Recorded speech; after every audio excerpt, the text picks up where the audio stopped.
Hey, salut tout le monde, bienvenue dans cette nouvelle vidéo. Aujourd'hui, on se parle de matériel photo avec un objectif que j'utilise depuis l'automne dernier. Après mon périple en Alaska, j'ai réalisé qu'il me manquait un objectif pour aller chercher toutes les photos que je voulais et j'ai choisi le Tamron 35-150 mm f2 à 2.8. Avant d'aller plus loin, je sais pas si tu me connais, je suis Jérémy Leblond-Fontaine, je suis un photographe de nature de Québec au Canada et je t'invite vivement à t'abonner à ma chaîne pour plus de contenu sur la photo nature.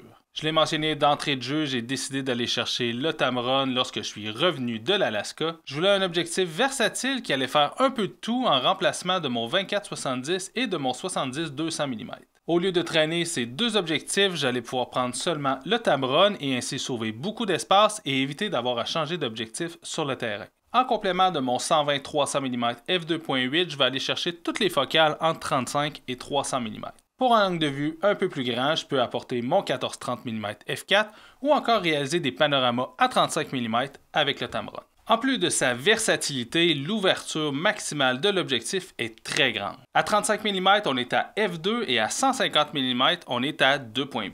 Ce qui fait en sorte qu'on peut réaliser des portraits, des photos animalières, des paysages et des paysages de nuit. C'est pour toutes ces caractéristiques que je suis allé chercher le Tamron 35-150 mm. L'objectif se trouve à 2400 $ canadiens en magasin. Vous pouvez vous le procurer chez mon partenaire L'Or Photo. Il se décline en deux montures, monture E pour les appareils Sony et monture Z pour les appareils Nikon. Je vous ai déjà mentionné que l'ouverture n'était pas constante. À 35 mm, on est à f2 et à 150 mm, on est à 2.8. À 35 mm, on a un rapport de grossissement de 1 pour 5.7, ce qui fait qu'on peut aller chercher des photos d'assez près pour faire de la proxy. Le diamètre pour les filtres est de 82 mm, ce qui est pas mal rendu un standard dans l'industrie pour les objectifs professionnels. Il fait 1.2 kg, il n'est pas nécessairement léger, mais il n'est pas très lourd non plus si on compare aux objectifs qu'il peut remplacer, comme le 70-200 mm 2.8 par exemple, qui était autour de 1.5 kg. L'objectif est tropicalisé. Il dispose également d'un port USB-C qui permet de faire les mises à jour et la personnalisation des boutons. On retrouve 3 boutons assignables ainsi qu'un commutateur entre 3 modes personnalisables. C'est un objectif que j'ai vraiment beaucoup aimé sur le terrain. Que ce soit pour pouvoir capter des paysages ou encore faire des photos animalières avec de la grande faune ou encore des animaux avec lesquels j'ai une belle proximité. Et on peut faire les deux sans même changer d'objectif. Il offre une netteté acceptable, mais sans plus. L'ouverture est parfaite pour les situations de basse lumière et vous savez comme moi qu'en photo animalière, ça arrive souvent. Que ce soit parce qu'on est en forêt ou encore dans des heures du jour où il n'y a pas énormément de lumière. Grosso modo, c'est un objectif qui peut remplacer un 35 1.8, un 50 1.8 et un 70-200 f2.8. 150 mm, ça peut être un peu court comparativement à un 70-200 mm 2.8, mais comme j'utilise un 120-300 en complément, c'est pas un enjeu. C'est pas un objectif parfait, il y a quand même quelques défauts, à commencer par le pare-soleil, qui dispose d'un énorme bouton pour pouvoir le retirer. Ce bouton peut être facilement accroché et vous pouvez perdre le pare-soleil en plein milieu d'une sortie. Ça m'est arrivé après même pas une semaine d'utilisation. La netteté de l'objectif pourrait être meilleure, c'est pas quelque chose qui me jette à terre, elle est bonne, mais ça pourrait quand même être un peu plus sharp.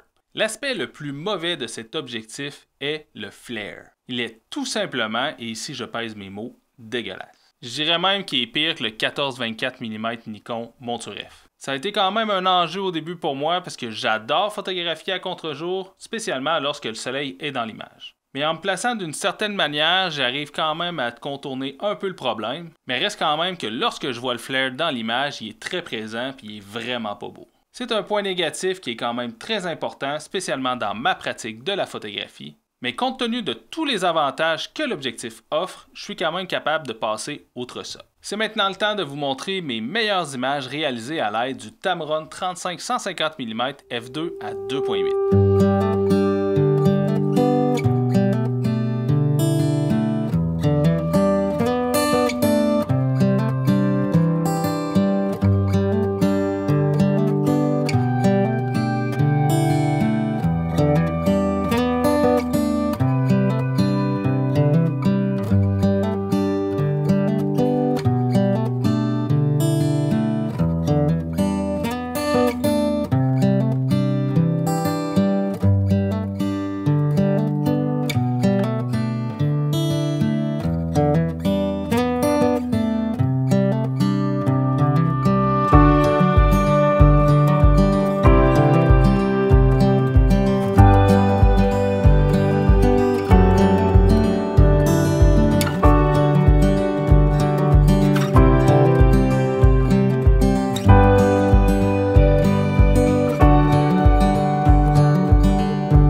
fait le tour pour ma revue du 35-150 mm f2 à 2.8 de Tamron. Si l'objectif vous intéresse, je vous invite fortement à aller voir mon partenaire Lorphoto. Si tu as aimé cette vidéo, n'hésite surtout pas à cliquer j'aime, à commenter et à partager, c'est toujours grandement apprécié. J'en ai déjà parlé, mais merci beaucoup à mon partenaire Lorphoto et ainsi qu'à mes membres Patreon qui me soutiennent. Et nous, on se dit à la prochaine.